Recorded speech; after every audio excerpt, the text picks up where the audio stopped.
Hello, hello, hello, and welcome to the Rabbit Hole Heroines. My name is Jessica, the big weird mom. I'm Jess, crazy mother runner. And we've got a special guest today. We've got a TikToker who has a very interesting story. We can't wait to hear all about it. You know her as Natalie, Misfit Mama on TikTok. Hi, Natalie. How are you? She's got a dog. I'm well. How are you? Oh, my goodness. Who is that? Spark Pug. This is Spark Pug. Oh, my gosh. It's so funny. Oh, he's Or so Sparky. cute. I know. I can't get enough of you. Sorry. No, totally fine. We love the dogs here, and we both have kids. So, well, all three of us have kids, so we know the struggle's real with that. Yeah. Yes. Natalie, so great to have you here. Why don't we just jump right in, and we'll start with kind of like what brings you to TikTok? Tell us a little bit about yourself. Hello. I came to TikTok, I guess, just because everybody else was there. Facebook was a little narrow-minded, and I just kind of wanted to find people outside of where I lived that were similar to me. But I started out like everybody else. Like I was on mom TikTok and like millennial TikTok, and then I sort of fell like slowly into politics and stuff. Like I started following North Omaha Cat Lady. She was one of the first people to like follow me back, which was like such a big deal at the time a year ago. Wow. And I mean, it still is, but I mean, I had like 10 followers when she followed me back, but it was like a Midwestern thing. Wow. Because she's Omaha and I'm from St. Louis and stuff. And then I just kind of got addicted from there. And once the insurrection happened and I started like talking on there and like yelling, then I started, getting more like followers and like getting exposed to more content creators that were similar to me. Yeah. I mean, it really is a thing. Like you have to like actually like work to find the people and then, get on the right pages and find your people. And, it's took a while, but like once I did, I like kind of found my home, I guess, I never want to leave. Yeah. It's crazy, the algorithm. I mean, I feel like it just like delivers good friends on a platter. It's like, it's a good thing and it's a bad thing for sure. I mean, it's kind of amazing how I found connections just based on like this crazy algorithm that nobody knows how it works. So a lot of your content is like, I guess I don't want to say isolated to politics because it doesn't seem like it is. It's kind of like social activism and a variety show. A little bit of mom content. Yeah, right. Well, and that's how we all are to an extent. Why don't you tell our followers a little bit about your background and how you came to have the interesting life that you do? Sure. Well, I grew up on a farm in Missouri, and it was like I would say it was conservative, but like I don't remember my family identifying as like Republican or anything back then. I think my father did, but like I grew up like in a union family, and it just seemed very like blue collar Democrat to me at the time. And then as I got older and I went to high school, I saw like how conservative our politics were, and I was okay with it still. I didn't see anything wrong with it. And then I went to college and I moved to the city. I actually lived in Ferguson, Missouri, which were like the BLM and everything started kind of. And it was weird because I was actually in India when that happened, and it was weird seeing my college being like the center of it. And even then, even though I was in a different country, it was just like seeing it from an outside perspective. I know I'm getting ahead of myself a little bit, but seeing it there, from an outside perspective happening in my town made it totally different than actually being there and experiencing it.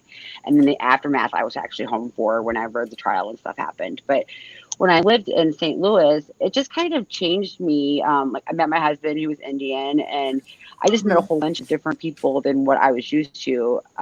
Like my graduating class had about 70 kids in it, all white. It's crazy. I mean, it was just, the whole school was. I mean, I think it's a little more diverse now. My mother is the school board like administrator out there, but it's still a very small school, and they actually have a mask mandate, though, for one. That's Missouri, though. I mean, they actually have a mask mandate. It's a small school. That's insane. I'm impressed. I know. I actually watch their board meetings online still, and I'm like, oh, I'm like, put a mask on, Cody. I'm like, we went to high school together. You're a board member now. I mean, I'm still like that. I'm gonna call your mom. I mean, this is how we are. So like I love that Midwestern stuff. I love that. But I mean, even when I went to college, you in Missouri, I don't know how it is anywhere else. You know somebody that like you just run into them and they know your mom or somebody, and Small that's town. how we went. Yeah, exactly. And then I Yeah. met my husband, and then we had like the .com like crash happen, and he was uh software person. I don't know. He did SAP, and we moved to India because they offered him like a good job there. That's where he's from. Mhm. So we ended up living there for 5 years, and I had my daughter there. And then Wow. I came back to America when she was a year old. There was a big like women's rights movement in India for a minute after like there was some pretty hardcore sexual assault cases going on there and stuff. And I was like, I just can't have my daughter here like past a year Yeah. old. I Yeah. just can't. Even like the way his parents, not they were doing anything wrong, but just like by the culture of it, I'm like, I just can't have her fall in the line of this. It was like acceptable there, thing. and you didn't want that Yeah. to be the learned behavior. Yeah, and like I mean, I loved that I went there and I had her there because since he had passed away after we came back here to America, it was like a great experience to be able to teach his culture and stuff to them. But it is a Yeah. much different like world. I mean, it's just like it is just a much different world than America completely, Yeah. and it was like almost a readjustment back to America when I came back here, and I was like, what are you wearing? You can't have that, I just like I was kind of almost judgy because it was so conservative there, and you get used to it. And then I got back here and I was just like, what are you wearing? I mean, you just kind of have to get used to it again. So like, I understand how people come here and The they're culture. like, what's going on? Yeah. Because like, as much as you're exposed to Western culture over there, because I mean, you really are, it's still very censored and, put in a package for you. So again, like all of that and like finding like the actual like news of America and all that stuff kind of led me into like wanting to be more progressive when I returned here. And then when I returned here, I was like, I went and volunteered to like, the immigration because I helped my husband get his green card and stuff. So I understood the law and everything. And the process. Exactly. It's like, it's just it's a very, very hard process that most people don't understand. And my family very much tokenized my husband as like the right way to immigrate and how he did it and all this stuff. And I'm like, oh no, it took us a year and a half to get him here, and I'm like, and we've been married for 9 years. Come on. it shouldn't have been that hard. No, yeah. If anything, No. it should prove to them why we have a problem with our immigration system. I know. Right. Yeah. And people just think it's based on the movies and stuff that like, you just like get married and they just give you a green card. And it's like, no. You have to like prove all this. Like you're not going to like become in poverty. You're not going to get food stamps. You're going to, I mean, it's just insane. All the stuff you have to do. So, and then, I mean, when he came back here, we lived in St. Louis, and then he was offered a job in South Carolina at BMW, and they like offered to move us down here and stuff. And we did. And nice. I came here and I was like, it was during the election and there was a flagpole with Hillary Clinton hanging from it. And I started crying. Oh my God. Oh, in the house you got, or just? It was like up the street from the house I got. Oh, okay. Oh my God. Well, that's a good sign. Yeah. I'm like, we can't live here. And he's like, oh, I know. He's like, they already told me all these names and stuff. And I was like, oh gosh, not like in our neighborhood, they call them names, but like somebody called him a name, like on his way to like work one day or something. And I was like, I mean, I got so mad, and he's just like, let it roll off. He would let it roll off. And I was super pissed. So I'm like, no, I'm going to hunt them down. The doorbell. Let's go find them, And he's like, just let it go. But that's like classic response though, is just let go. He doesn't want to make trouble. He wants to be a good person. And I'm like, that's not how we do that.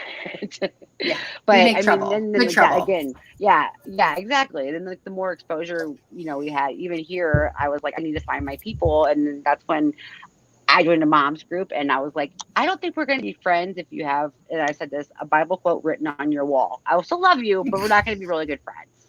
And that did not go over well. And I was like, okay. Not in South Carolina.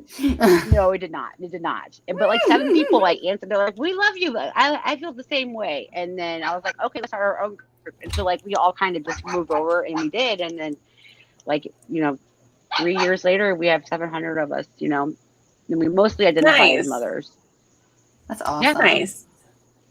I think it's so important to find our people. Like I know, like Jessica was saying at the beginning, like TikTok helped me find people, and like not only people that like I engage with on here, but like people that I text and call every day. Right. Like, they're like people that are part of my daily life now. So it's just like and it's good. I don't know. For me, it's good because I think my husband would probably murder me if I talked to him about all of the things that are TikTok all day, every day.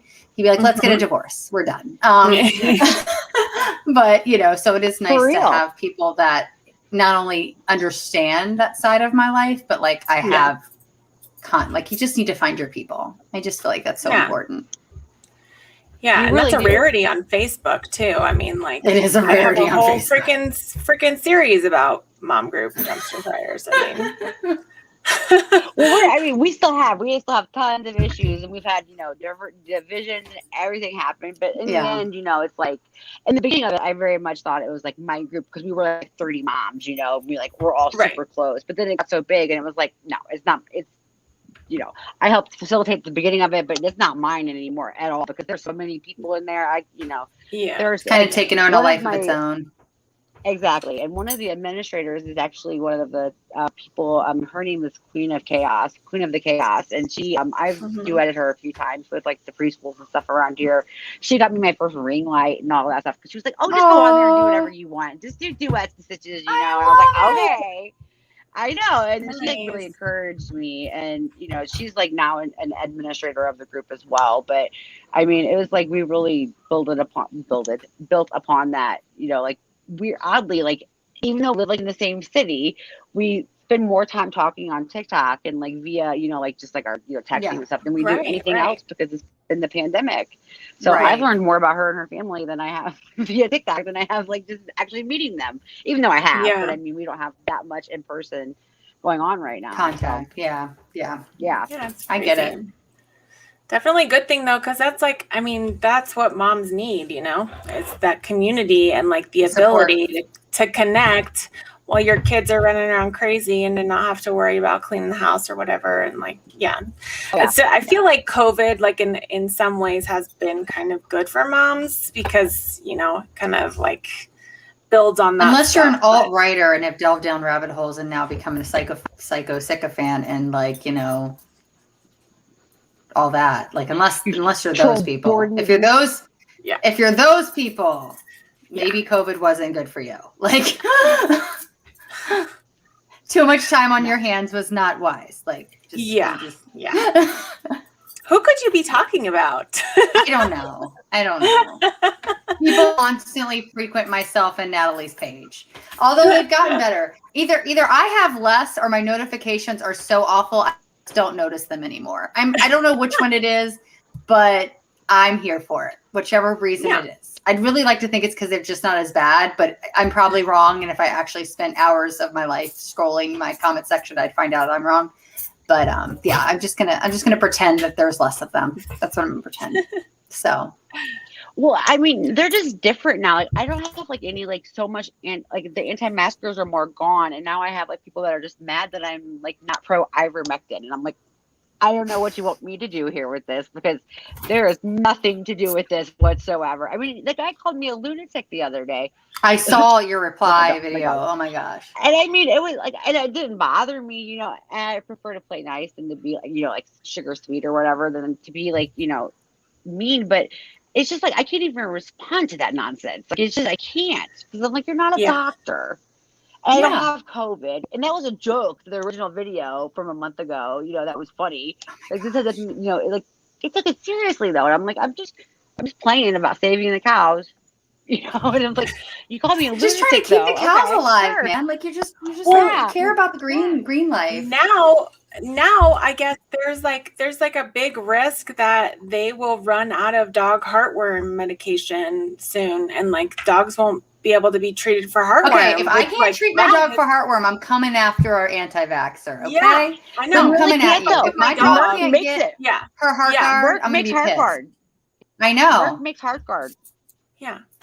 So speaking of calling you a lunatic, I don't know if you saw, but so some Aussie guy who has 1.7 million subscribers on YouTube, which is not small. Oh, yeah, I did see that.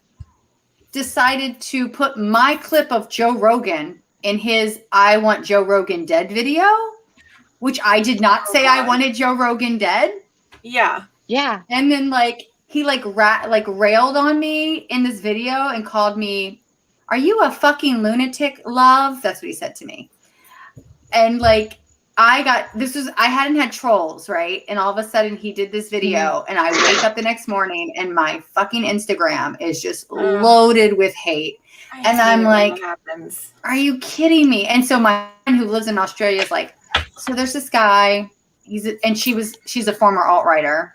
And she's like, she's this bloke that I used to really love. And my husband was like, hey, isn't this your friend now? That's the lefty. And like showed the clip and she's like, shit. So she sends it to me, and I go watch it. And so I made a reply video to him. I was pissed. I was so mad. I was just like, my video was literally talking about the fact that Joe Rogan is a hypocritical asshole because he has unlimited resources. He's part of millionaires in this nation. And he's talking about throwing everything, including the kitchen sink at COVID. Still not like admitting whether or not he got vaccinated, which I think he did. And most people that watched him said they swear he did a video, like followers that love him were like, I could have sworn he did a video where he said he got vaccinated. The video supposedly doesn't even exist anymore. And so anyways, so I'm like, and this guy's like telling the world that I want Joe Rogan dead. I'm like, did you even watch my fucking video? Like you literally pulled like 10 seconds from it and reposted it and accused me of like wishing death on Joe Rogan.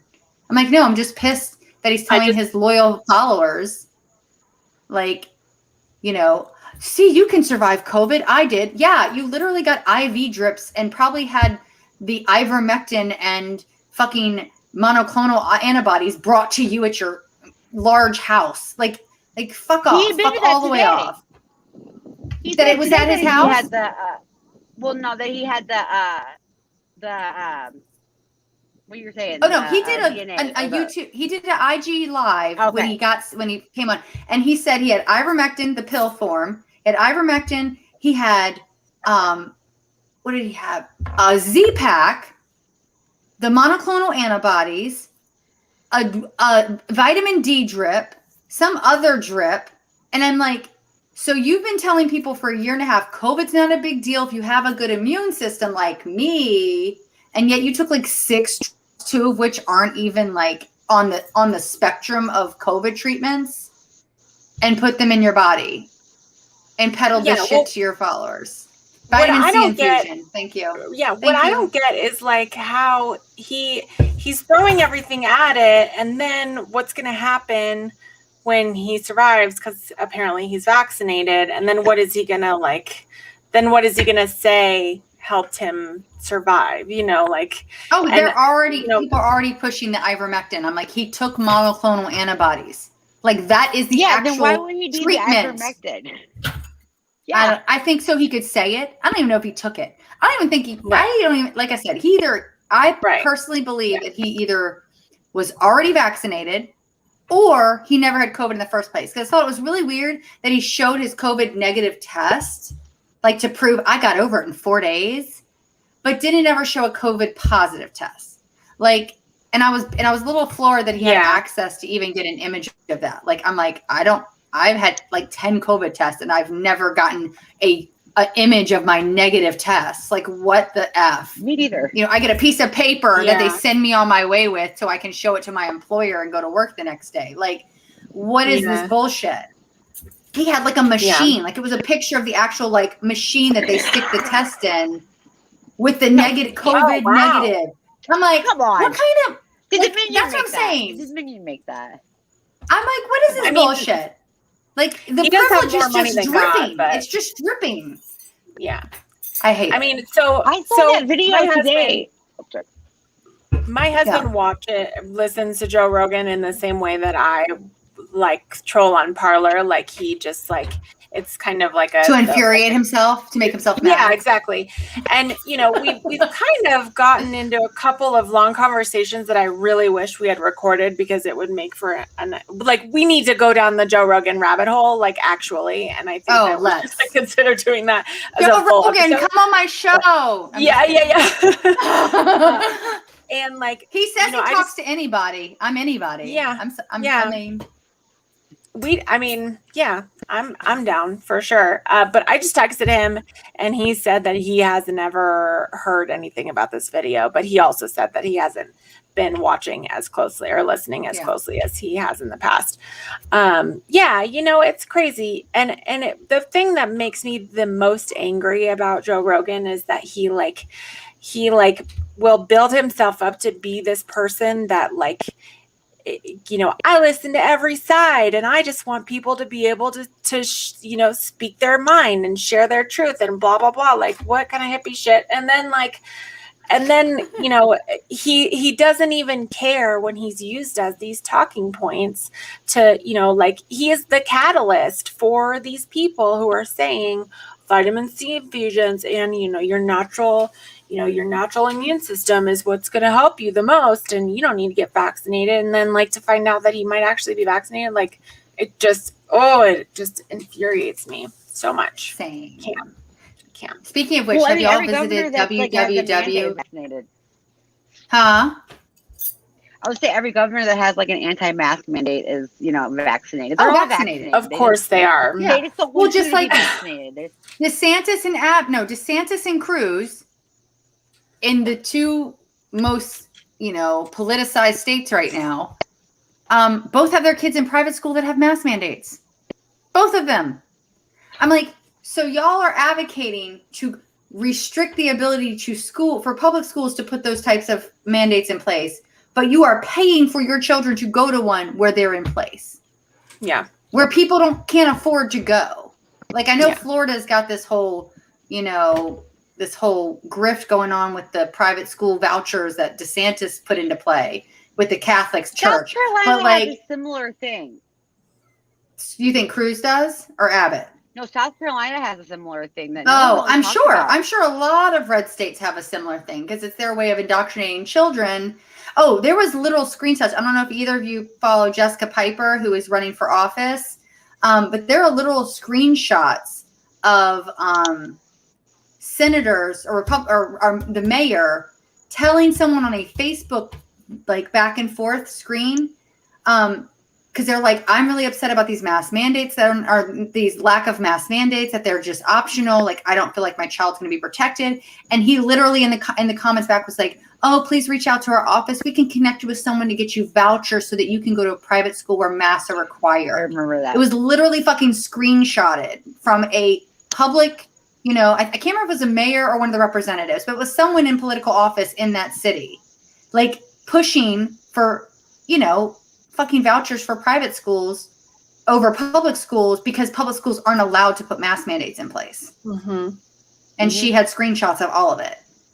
And, and then I found out that, of course, DeSantis in May signed that executive order that moved $200,000 from public school funding to private school vouchers for public school students to take, and basically the school, the Catholic school that he signed it at has mask mandates.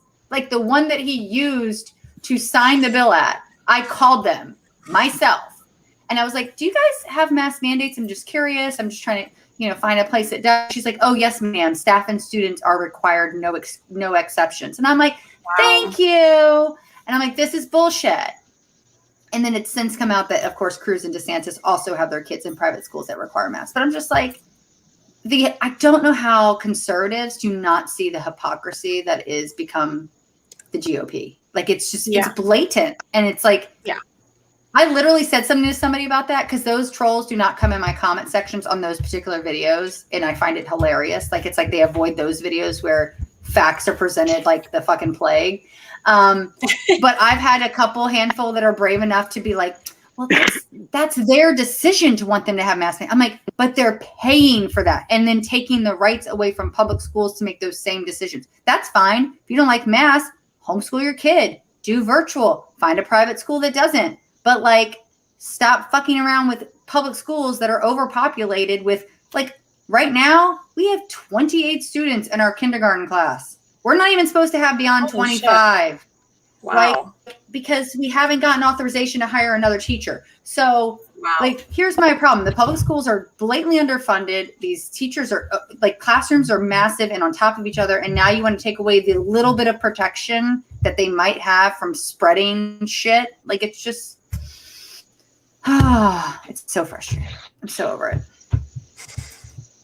Okay, I'm done bending. Well, I did. Speaking of mask mandates and vaccines, I went to Burning Man last week, and I am happy to report back that people already wear masks at Burning Man because of the dust storms and everything. So it's already kind of a thing that's like instilled. Like in the they wear community. do they wear like the what are they called, bandanas, or they normally would wear like the buffs, yeah. Or people wear N95s. People wear to protect their lungs because, so Burning Man is out in an old dried up lake bed that is now filled with this like super alkaline dust that just attaches onto anything, and still I still have dust in all the places, and you just can't get rid of it. So if you think about it going into your lungs, it's not a good thing. It's not something that you want to screw with. If there's a dust storm, you definitely have something on. I saw signs. First of all, people didn't really build structures that were enclosed inside like they normally do. Sometimes people will build these big domes, and they'll have a cafe or something inside, and it is fully inside. And I only saw one or two of them, and they had you had to show your vaccine card to get inside. Oh, wow. That's awesome. Which was really good. And there weren't any tickets this year because technically the event was canceled. So it wasn't it wasn't like they could have enforced any type of vaccine thing, because it was really literally just people going out and camping.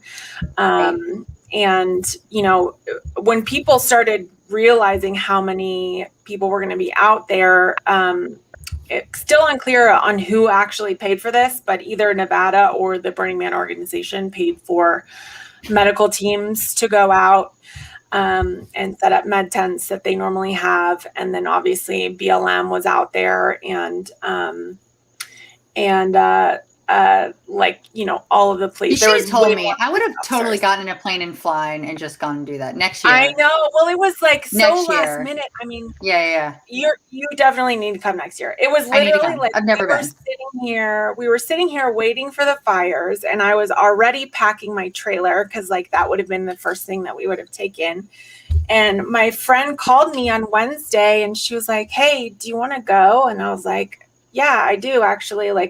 My husband has a bunch of golf trips coming up, so he was like, "I'll take the kids." He took them down to see his mom, and I just had a girls' weekend, and it was it was very, a needed thing. Yeah. Yes. But I had 3 hours notice. But yeah, no, it was great. And I've seen now that I'm coming back and looking at all of the planning and everything that went into it, because I was so FOMO'd out that I wasn't looking at anything that was happening. They are actively shaming people who went out without a vaccine. And they're saying you are not a real burner if you go out and you're spreading the virus. So I feel good about it. And I feel there's probably a small contingent of people who were not being dangerous or not being smart about it. Right. But the worst thing that happened was that somebody, for some fuck off, brought a actual chimpanzee, and it got out, and they had to sedate it because it was just running around. Oh my God. Can you imagine? Oh my God. You gotta sedate the chimpanzee. It's gotten out of control. Guys. Yeah, they had to call animal control out, and they sedated it. And hilarious. I'm sure we'll hear more in a couple of weeks. But oh God, this will be a dumpster fire all of its own in a week. Yeah. Just wait. Yeah, stay tuned. Big Weird Mom. Okay, it's funny. So that was in Nevada. Okay, I'm so stupid. So did you see the paparazzi happen in Vegas? No. Wasn't there two things there too? Oh. Something else. There was two events there, but there was a big paparazzi, your favorite, that resulted in an epic Facebook trolling, which I found the jackpot of websites that had screen recordings of screenshots of all of the conversations in these private paparazzi group chats. But basically, there was 15 to 20,000 paparazzi consultants in Vegas, many of which weren't vaccinated. Scary on its own. I'm sorry. I mean, that is terrifying. Like, I'm terrified, and I don't want to be like I live in fear. I didn't like people that much before COVID. Okay, like I like to go to an event, but I can't remember what they're called, but I'm both like intro extrovert, so like I can do like a maximum of like a couple hours, and then I need to like be back in my safe space because I just like to like I love to talk and I love to engage, but people like drain my energy really quick when I'm out. Yeah. So, anyways, but I can't imagine being with 15 to 20,000 people in a fucking pandemic. But anyways, so there's all these screenshots of them maskless, like inside, taking pictures at the event, like, yay. Apparently, it was a massive super spreader. There's already 11 deaths tied to the event so far. Oh my God. And that's just so far. And there was this nurse, I heard about it. Don't they? They do, but obviously when you have those kinds of groups, I can't imagine trying to like maintain that if they have that kind of show up in an inside facility. But I think it wasn't just like the whole event was like, I guess the whole event was like 2 or 3 days. It was a weekend thing. It was like one of these like conventions, paparazzi conventions. Yeah. And this nurse was actually on the news days after, and she was like, I'm vaccinated. I actually did get a breakthrough case. I went with like 20 plus other people that were consultants, that were locals, that were friends of mine. Almost none of them were vaccinated. They all are sick. 3 are in the hospital. Like, she was on the news. So I heard her story, not knowing like the details, that morning. And then someone that was like, hey, my sister's best friend died from the event. And I'm like, oh, and I'm like, what are you talking about? And she's like, oh, like this. I'm like, oh, I just saw something in the news. So I Google, and like the third search is this fucking jackpot of information about the people that went, screen grabs of like the people that died, and paparazzi's like trying to delete the consultants after they find out they died. Then they're like people were getting threats about talking about the event. Like paparazzi high ups were like, stop talking about the convention. This is bad publicity. Like, this one woman was like, me and my daughter both have gotten death threats because we've just tried to speak openly about getting COVID from this event. Like, so much shit. You'll have to go see my video. Yeah. And so I saw the video. I guess I didn't see that. Yeah. So it was bad. Crazy. So it was like, I get to hear it. So yeah, paparazzi was literally like blocking people that talked about the event in the private chats. Wow. Like, they were removing them from the chats because they didn't want them talking openly about it. And I actually reposted the video on IG, and this one woman, and she follows me, and she wasn't like, but she was like, this is about, I chose not to go. I'm vaccinated, but I knew that this was not a good time to go. Like, this is about personal choice. And that was the other thing. Paparazzi had like 3 staff members that tested positive within the week, and they still went and staffed the event. Oh my God. So they had like known positives working the event on top of is there any shit. legal ramifications for that? It seems like there should be. Like if you have COVID and you're like, didn't they do that to AIDS patients in the 90s? Yes. Too? Like, I mean, yes. Why can't we do it for COVID? Well, apparently, I don't know what state it was, but someone has been prosecuted for that, like that coughing incident, like that woman that just pulled that shit this past week. There was a person that got actual like $10,000 fine, and I think like some jail time, like 30 days of jail time for coughing on someone during this pandemic intentionally. So like, my thing is, did you cough on people before COVID? Like, was that a thing you did? Like, who the fuck goes up to people and goes, I'm like, bitch, get away from me. I will put you on the ground. Like, do not cough on me. I work out. Like, don't do it. She is an MLM too. No, she works for SAP. She's been outed. Like, I think she's that's what my husband used to do too. I know. I heard you say SAP, and I was like, oh wait, that's that girl. Her name's Janine something, and she has been outed. Like, it's already in the news. The company has already responded on Twitter that they are aware and they are addressing it. I'm like, oh, karma's gonna come in hot for that bitch. Yeah, I am here for it. Here for it. Yeah.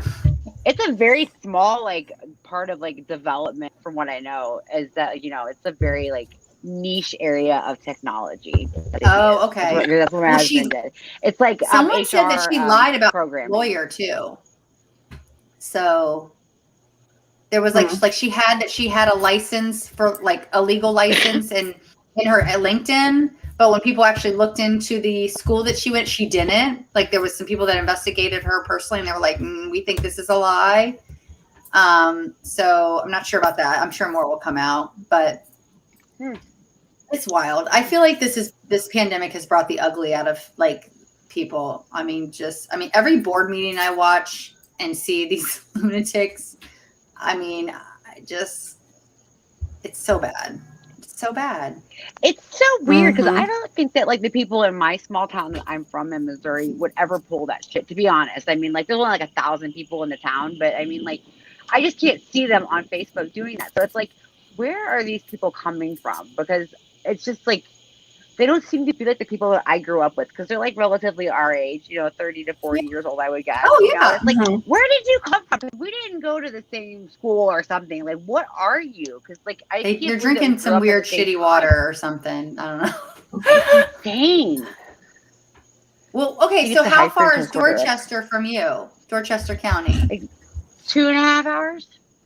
Okay. Because that was the one I was telling, like before we went live, I was talking about how that woman, the elderly woman who's like, it's God's decision if they live or die. And then she left her 4 and 9-year-old in the car while she went and said that in a school board meeting. So there was that. But I don't know where these people have come from. Like they're absolutely wild. Yeah. Like, what's your worst? On the school board? I don't even know. That's what I want to know.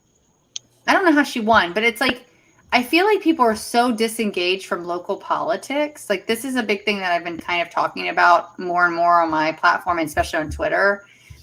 We just need to be so much more engaged. Like when we're talking about council people, when we're talking about school board people, when we're talking about mayors, and these small elections they have a huge impact. And if you don't think they do, then you're crazy. Like, or our local congressman for like our local legislation, like those things are so important and they're just getting ignored. Like people think the one election, every 4 years is the only one that matters. And I'm like, no, like you got to show up. And I want to ask you, so what do you think, since you got more political, what do you think your worst troll engagement was? You talking to me? Yes, I'm talking to you. I'm what do you mean troll engagement? Like, I mean, because I know you do a lot of reply to comments. My donation post got put out today. My Oregon donation post was taken down today. The one I saw that I reposted. It was taken down, and like I've never had something that was like that was like that taken down before, So I am assuming someone went and trolled that because it had 101,000 views and 10,000 likes, So like that's crazy. I mean, they like to be like, and that's an important thing, Yeah. And it was a repost too, and the original video was still down there, from like a month ago or whatever. And like I just reposted it just like because it was like back in the news again, and like I didn't think it was gonna like go big, but then it did. And then today I was like, what is this? It was taken down, and then I was posting banned for 3 days. And then I know, and I've never had that before. Like, God, welcome to my world. I live there. I know, and like, but like I'm not. I try not to be like that. Typically like controversial. I mean, I am more now because I can't help it. Like as you grow, but like my first time I ever got a lot of viewers was after the Proud Boys announced that they weren't going to allow women in their group. And I made a post about that. Like I said, is that a nice swift kick in the junk? And then like, it just went like big. And I was like, I don't even know how to answer comments. I was like, what's going on? What's going on? And that's like kind of like, and then from there, it like, that's how I got like more into the politics stuff, but like I got told a lot from my Biden flag on my Jeep. That was my big thing, that like my first time. And that was like hard. I didn't know what I was doing at the time. I'm like, what? I'm like, I don't know how to respond to these things. And then, since then though, like the bans and stuff, like, I just think they're like, dumb. Like they're arbitrary. Yeah. They really are. Yeah. One was for telling a guy that he was an idiot because he had his dog had vaccine records, his vaccine tags on. And I was like, you have vaccine tags on your dog. Why don't you have a vaccine? I mean, I guess that's the big trolling thing because most of the time, like the comments, I don't really delete them or block them. I just either ignore them or respond to them. You just scroll past. Yeah. I need to be better about that. Yeah. I mean, I don't reply as much. Oregon thing. Yeah, I mean, like, if things aren't keep on going, it's like you're just, not doing it. But like, if the other people are engaging with them, I'll let them keep going if they're being nice and not, not Right. problematic. But if it gets too much, Yeah. or too much for me to like handle, I'm like, let's just stop, And most of like the people that follow me, like if I say, calm down, please, or we're gonna get the removed, they'll stop, because they just want to, they just want to like, they're not there to fight. They're there to like get people to actually get vaccinated. And I know this, but like, I'm like, not everybody else knows this when you're talking. So yeah, I know people get mad at me about my that. followers, and I'm like, they're like, I can't control my followers. Like, I just can't. Like, I mean, and most of the time I agree with them. I'm just more sympathetic and more compassionate with my takes and my responses. So I'm not like, I never name call my comment section. I never name call my videos, where my followers have no problem name calling. And so like, and it makes it hard because I don't want them to be a representation of me, but at the same time, like they're their own person and they agree with my takes. They agree with my views, and they're just defending them the way they see fit. Like, they're not making my content though. And so at the end of the day, I'm like, I don't know. I hate when I feel like sometimes when people get caught up in your comment section, especially trolls, they try to throw your followers against you. And I'm just like, no, like they're not happy with your bullshit and they're calling you out on it and you just don't like it. Like, and most of them come back with facts that that I've either talked about or they've researched, or, I have nurses and doctors, thankfully, that are a lot of times in my comments on like vaccine stuff, but I don't know. I'm just, it's exhausting. The worst is when I don't know how to, like, whose side to take. Like when I see two of my followers who are fighting and I like don't know enough about the subject, and I'm like, I don't know, who's right here. So I might need to just shut this down, but I can't decide, so I'm just gonna ignore it and pretend like it's not happening. I've had ones where like they've misunderstood each other and like gone. And I'm like, y'all, you're on the same side. Like, stop. Like, and I've literally gone in comments saying, like, y'all, I think you need to both like take a step. Like, you're on the same side. I think one of you like misunderstood the other. And they're like, and they'll start like, I've had people that are like, oh yeah. Oh, okay, my bad. Oh, we're good. I'm like, all right, we're fine. We're fine. And other ones I've had, they're like, fuck off. Yeah, apparently I've known as mom to some people. I have people that send me messages and they're like, hey mom, what do you think of this? I'm like, what? You're like older than me. Like, unacceptable. You can't do that. You can't send me messages that say that when you're older than me. I'm just kidding. It's fine. But. Well, one thing I would love to hear about, Natalie, is how you kind of tell us your story in the political realm, how you have worked with campaigns, and as much as you can, just kind of like how you got into that and how you got out of it too, I guess. Sure. Well, when I was in college, like I worked at the abortion clinic for a good while, and that kind of, when you like go into that in a small area like St. Louis, you kind of like start getting knowing people that are like in the pro-choice community and stuff, which then I'll be, especially in a town like St. Louis, kind of lead you into like the LGBTQIA community, and like it just kind of like leads you into this whole like liberal unfolding of things that you had no idea existed. And so then we moved into an area of St. Louis that was like predominantly, it was mostly like the safe pride area, and then very heavily a Muslim like immigrant area, and it like just was such a distinct area that we loved being a part of it, since my husband was Muslim, and like we were both involved in like Planned Parenthood and like volunteering and stuff.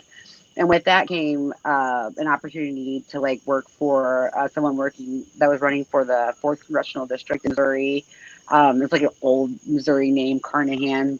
And I got my like first like actual like campaign job with them, doing like the grassroots stuff. I was like one of the organizers for that, and that was pretty cool. I mean, and I got to work for the Obama campaign and the Biden campaign. I got to meet like Biden and just like, I mean, a whole bunch of people. I don't even remember like probably their names now because I was in college still, but it was like my last like semester, and I was doing my thesis and stuff, and it was really cool because I didn't know what I wanted to do after college, if I wanted to go to law school, which was what I was like aiming to go do, or if I wanted to campaign. But I mean, I ended up being really good at campaigning, and that's what I like to do.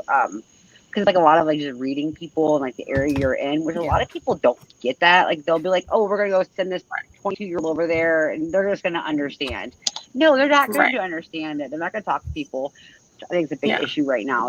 Is a big issue with the Democrats right now. But And so like that's like a big thing. I like to solve problems, and so that's how I really got in. I was an English major when I went to college. I was like all about Ralph Waldo Emerson, and I mean I was just like, oh, I love Sylvia Plath and all this stuff, and then I'm like, this is not going to get me anywhere but being a teacher, and not that I have anything against that, but I was just like, I don't want to be a teacher.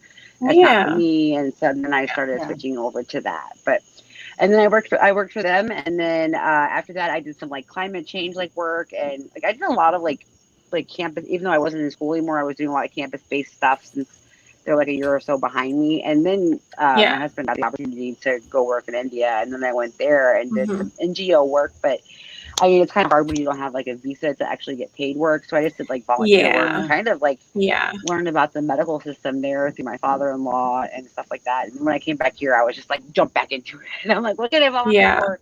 It was just like interesting to get back into something I had been gone from 5 years. But like I got to watch from a different viewpoint. And it was just like, this is so messed up from the rest of the world. We're gonna jump right into this now. Yeah. So, but now I mean, hopefully I'm hoping to like be able to campaign again, once COVID's over, but it's just not safe to go door to door with my kids right now. No. Yeah. So now I'm just trying to boast people I care about on TikTok for now, as much as we can as like, citizens. Yeah. I feel like, as much misinformation as there is online and on social media, like that is where all the campaigning is going. And we need people like you who are committed to, telling the truth to be out there and to, so I think you still are. I mean, I do feel that way. I mean, it's not like you're, not doing anything, you're not talking into a void. You're talking with purpose. Like TikTok. Exactly. I mean, I do feel like that. Like TikTok finds a way to give the right people purpose. It also finds a way to give the wrong people purpose. But I feel like if we can just be, I feel like we just have to hang in there and just continue to be louder than the other side is really what it comes down to. Yeah. So. Yeah. And I'm like loving of late, like I've noticed, so my dog, the past few months is that, and I know this is going to sound odd, but I do like a pattern thing. That's my big political thing. I like to watch patterns. I like to watch behavior.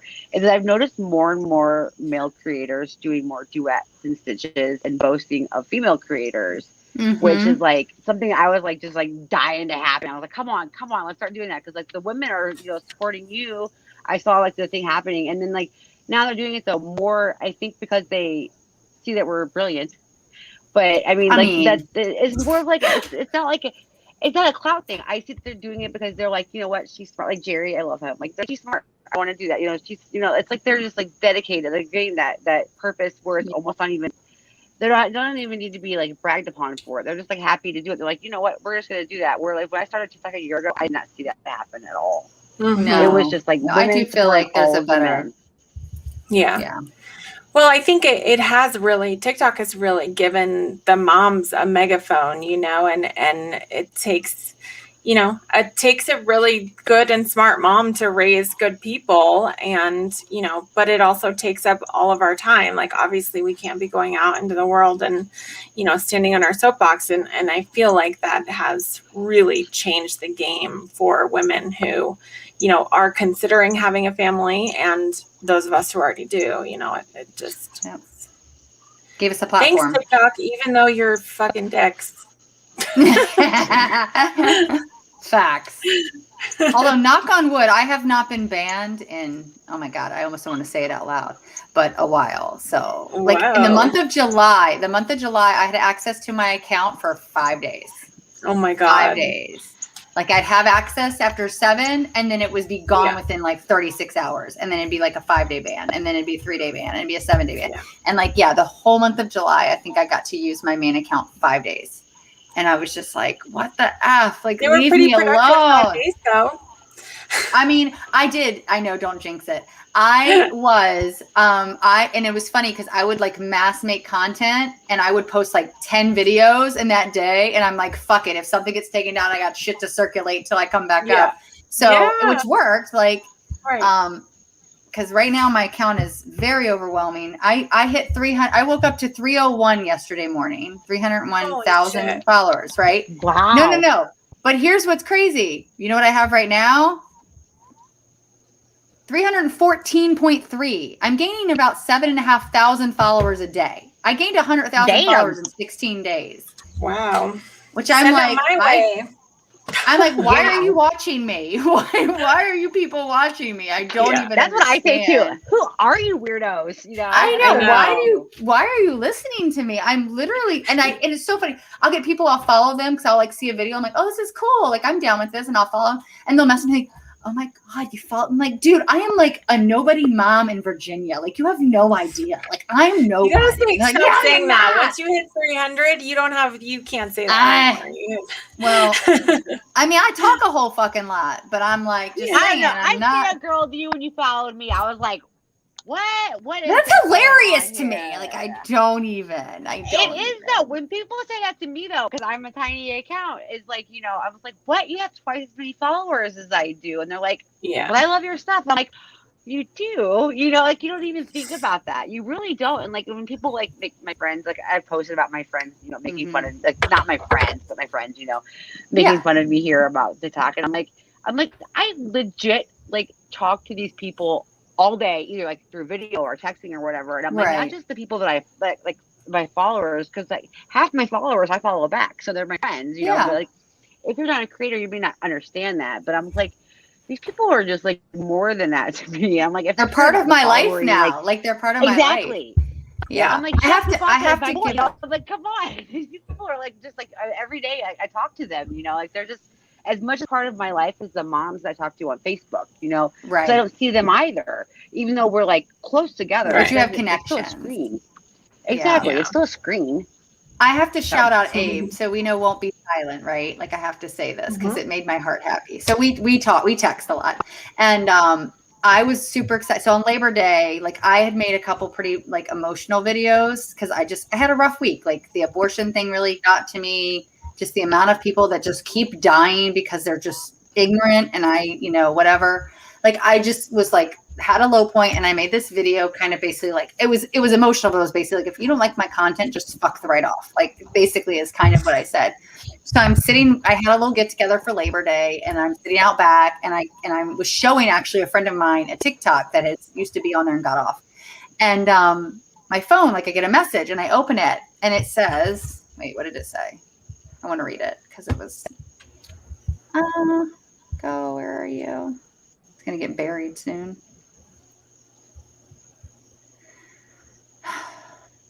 People message me too much. Oh my God, stop. Here it is. Said, hi, I get it. You hang in there. We will get through. From Rosie O'Donnell. What? Holy shit. From Rosie O'Donnell. And I'm like, damn. Wait, what? What? So I screenshot it and I send it to Abe, and I'm like, holy shit. Rosie O'Donnell just told me to hang in there in a private DM. And I didn't make a video about it because I didn't want to make like a big deal about it, but it was a big deal. And and he messaged me back, and he goes, honey, he goes, Rosie O'Donnell doesn't have anything on you. And he goes, you're real, and I love you. And I just like, I'm like, dude, are you trying to make me cry? Like, what the F? He's like, no, mama. He's like, you just get people and you don't even know it. And I'm like, well, okay. But it was so sweet. And it was just like, he goes, TikTok's changed. And it was true. He said, TikTok's changed my perspective of what celebrities truly are. He's like, celebrities are the people that get up every day and deal with real shit and middle class, lower class, and still say a whole lot of important things. And I'm like, that's an amazing way to look at it. And thank you, because I didn't, like it. The fact that Alyssa Milano, so many Mama Told Me videos. So many Mama Told Me videos. And I was like, oh, there she is. Oh, there she is again. So everyone's like, there she is. I was like, oh, that's my friend. It was just awesome to see that. World's Okayest. So Kate, we talked yesterday, we were chatting, and she's like, I can't tell you how many people tag me in your videos. And I'm like, I talk to her in real life. Like, she's like, I know her. I'm like, oh my God. She's my friend. She's my friend. I'm like, I am your friend. I love you. So I saw someone today on my Facebook feed had posted a story that was from Potty Mouth Pollyanna, who I'm friends with on there, and I was just like, I had a comment. I'm like, I know her. Hello, you know. Well, that is a friend of mine. I was like, that's a great video. I agree. I think she's adorable, don't you? I know her. Like, I know her. Awesome. I tagged Alyssa Milano on Twitter. So Alyssa Milano and me are friends on TikTok, and she's duetted my video. Like, we're friends there. But I tagged her on Twitter, and this troll guy who'd been like coming at me, he's like, "Oh my God, are you just desperate for attention?" And I'm like, "Well, no, we're friends." And I'm like, "We're friends on TikTok." And I'm like, and he's like, "Oh my God, she liked a video you made and followed you. Get over yourself." And she commented, she's like, "I'm so glad you tagged me in this video. I love it so much. You knew I'd love it." And then she followed me on Twitter, and I'm like, "Oh my God." Yes. And he just stopped talking. He like didn't respond to anything else. And I was like, "Suck it. Like, fucking asshole." That was the best. That was so good. Like, thank you, Alyssa Milano, for making this troll experience a little better. I appreciate you. Well, speaking of following, where can our followers find you, Natalie? Can you give us your handles so they can go follow you everywhere? Oh, it's Natalie.misfitmama. That's it. And then everywhere. No, I mean, I'm like, my last name is Shake, which is SHAIK, but it's pronounced like Shake, you know. So it's like Shake_Shack, like Shake Shack. Oh, okay. Nice. That's my I know I'm a dork. That's my IG, but okay. I was gonna say I thought your IG was different. Yeah, it's like just because it was before my TikTok, and so Shake Shack was like our name forever because of the restaurant, you know. And so. My TikTok was similar, but no one could pronounce it, and I was like, "Yeah, I need a better name than this." So then that's when I became that. But awesome. So it's SHAK. Yeah. Nice. Well, thank you for coming on. We loved hearing your stories. I feel like we could talk forever, but we need to get going here. But thank you so much for sharing, and keep doing what you're doing.